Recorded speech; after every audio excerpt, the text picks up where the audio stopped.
नमस्कार निदेशक आणि प्रशिक्षणार्थ्यांनो, आज आम्ही काउन्सिलिंग आणि मेंटरिंगच्या आकर्षक जगाचा शोध घेत आहोत, जे प्रोफेशनल ऍक्टिव्हिटी आहेत, जे लोकांमध्ये आत्मसमज विकसित करण्यासाठी आणि त्याच्या जीवनात बदल घडवून आणण्यासाठी परस्पर संबंधाचा वापर करतात. या सत्राच्या शेवटी तुम्ही सक्षम व्हाल. ग्रीव्हन्सेस म्हणजे तक्रारीची व्याख्या करा. तक्रारीचे प्रकार. काउन्सिलिंग म्हणजे समुपदेशन कौशल्य. 3 प्रमुख समुपदेशन कौशल्ये. समुपदेशनासाठी आवश्यक वैयक्तिक कौशल्ये. समुपदेशन कौशल्य कशी सुधारावे? तक्रारी. त्रासाचे कारण जसे की असमाधानकारक स्थिती, तक्रार किंवा प्रतिकारासाठी कारण परवडणारी वाटली.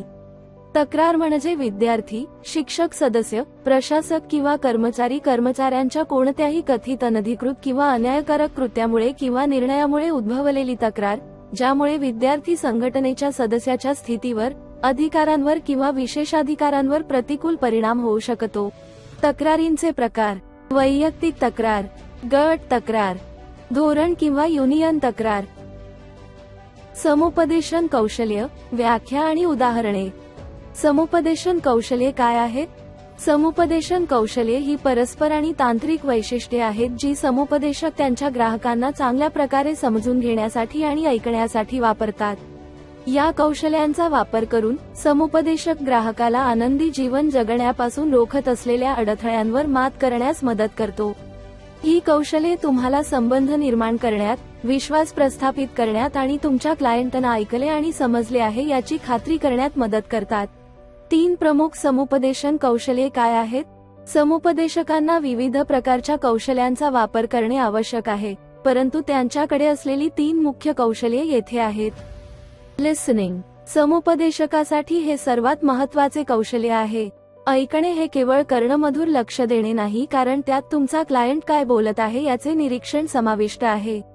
ऐकण्याचे 2 प्रमुख घटक आहेत. वर्बल लिसनिंग हे ऐकण्यायोग्य प्रात्यक्षिक आहे की तुम्ही तुमच्या क्लायंटच्या समस्या ऐकत आहात. शाब्दिक संकेत किंवा पुष्टीकरणे वापरणे जसे की मला समजले, जा, मी पाहतो, मी सहमत आहे, किंवा तुमच्या क्लायंटने सांगितलेल्या महत्त्वाच्या मुद्द्यांची पुनरावृत्ती करणे हा क्लायंटला आरामदायी बनवण्याचा आणि ते दाखवण्याचा उत्तम मार्ग आहे तुम्ही त्यांचे ऐकत आहात. Active listening. जेव्हा तुम्ही क्लायंट काय बोलत आहे त्यावर पूर्ण लक्ष केंद्रित करता, त्यांचा संदेश समजून घेतो, माहिती समजून घेतो आणि विचारपूर्वक प्रतिसाद देतो, तेव्हा ऍक्टिव्ह लिसनिंग होय. Self awareness. समुपदेशकांना त्यांची देहबोली, हावभाव आणि चेहऱ्यावरील हावभाव ग्राहकांच्या त्यांची वैयक्तिक माहिती शेअर करण्याच्या इच्छेवर कसा परिणाम करू शकतात हे जाणून घेतले पाहिजे. तुम्हाला चुकून कंटाळा येण्याची किंवा निराश होण्याची चिन्हे दिसत नाहीत याची खात्री करण्यासाठी या तंत्रांवर लक्ष केंद्रित करा. Eye contact. क्लायंटशी आय कॉन्टॅक्ट राखणे हे दर्शविते की तुम्ही त्यांचे ऐकत आहात आणि त्यांचे अविभाज्य लक्ष आहे. Gestures and body language. तुमची देहबोली आणि हावभाव तुम्हाला स्पीकरशी व्यावसायिक संबंध निर्माण करायचे आहेत की नाही याबद्दल बरेच काही बोलतात. चंचलपणे हलणे आणि हात ओलांडून बसणे अनास्थेची छाप देऊ शकते. त्यामुळे प्रभावी समुपदेशक होण्यासाठी तुमची देहबोली आणि हावभाव यावर काम करणे महत्त्वाचे आहे. चेहऱ्यावरील हावभाव. तुमच्या चेहऱ्यावरील हावभाव तुम्हाला तुमच्या क्लायंटसाठी उबदार, मैत्रीपूर्ण आणि आश्वासक वातावरण तयार करण्यात मदत करू शकतात. म्हणून उदास चेहऱ्याने बसणे टाळा आणि विश्वासार्ह नातेसंबंध निर्माण करण्यासाठी उबदार स्मित करा. संवाद. काही वेळा तुम्ही काय म्हणता ते नाही तर तुम्ही कसे म्हणता ते तुमच्या क्लायंटच्या आराम पातळीवर परिणाम करू शकते. जेव्हा समुपदेशक क्लायंटच्या प्रश्नाला त्यांच्या विचारांमध्ये स्पष्टपणे उत्तर देतो तेव्हा ते क्लायंटला अधिक चांगल्या प्रकारे हाताळू शकतात. म्हणून क्लायंटला आपल्या कल्पना स्पष्टपणे सांगणे हे एक आवश्यक सल्लागार कौशल्य आहे. समुपदेशनासाठी काही कौशल्ये कोणती आवश्यक आहेत?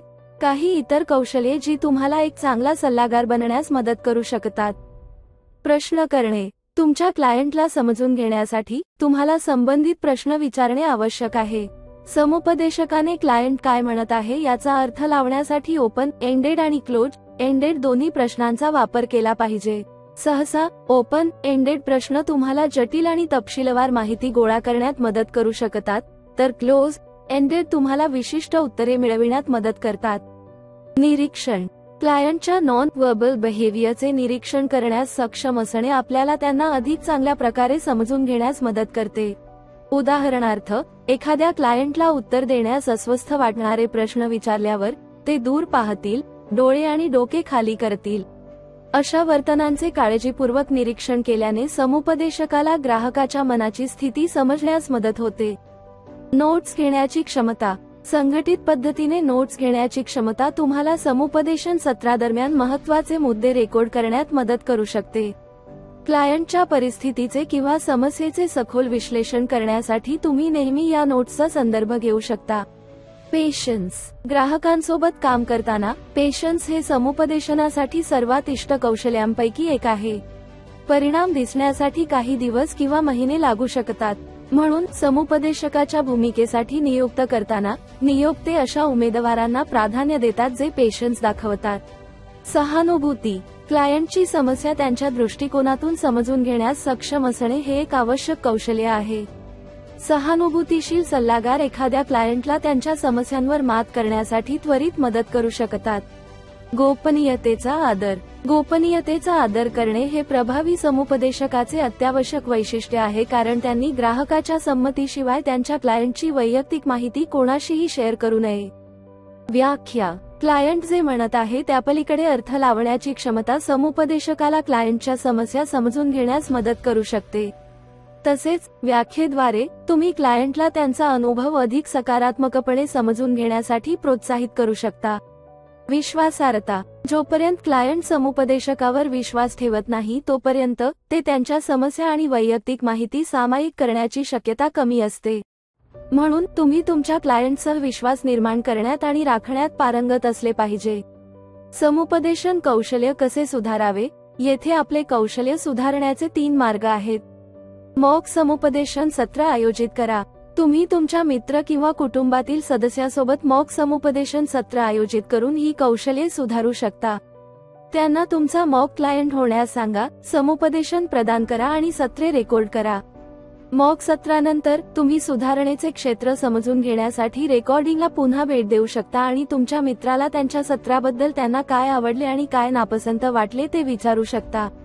तुमची कौशल्ये वाढवण्यासाठी ही रचनात्मक टीका वापरा. एक मार्गदर्शक नियुक्त करा. तुमचा सल्लागार म्हणून तुम्ही अनुभवी सल्लागार घेऊ शकता. त्यांच्याशी सल्लामसलत करा आणि समुपदेशन पद्धतींबद्दल जाणून घ्या ज्या तुम्हाला तुमच्या क्लायंटना समजून घेण्यास आणि त्यांच्या समस्या कार्यक्षमतेने हाताळण्यास मदत करू शकतात. नोकरीच्या सावलीत भाग घ्या. समुपदेशकाच्या जबाबदाऱ्या, कौशल्ये आणि कर्तव्ये समजून घेण्याचा हा एक उत्तम मार्ग आहे.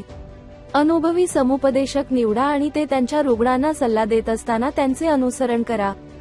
जॉब शॅडोइंगद्वारे हे व्यावसायिक भावनिक उद्रेक कसे हाताळतात आणि क्लायंटची समस्या कशी सोडवण्याचा प्रयत्न करतात हे तुम्ही समजू शकता. हे तुम्हाला समुपदेशकांची देहबोली आणि ग्राहकांशी संवाद साधताना चेहऱ्यावरील हावभाव यांचा अभ्यास करण्याची आणि निरीक्षण करण्याची संधी देते.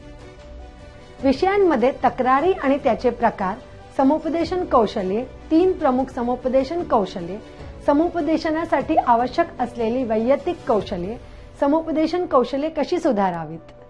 मला आशा आहे की तुम्हाला हा विषय आणि शिक्षणात विविध अध्यापन पद्धतीचा अवलंब करण्याचे त्याचे महत्त्व समजले असेल. आम्ही आमच्या पुढील व्हिडिओमध्ये नवीन विषय शिकू. तोपर्यंत संपर्कात राहा.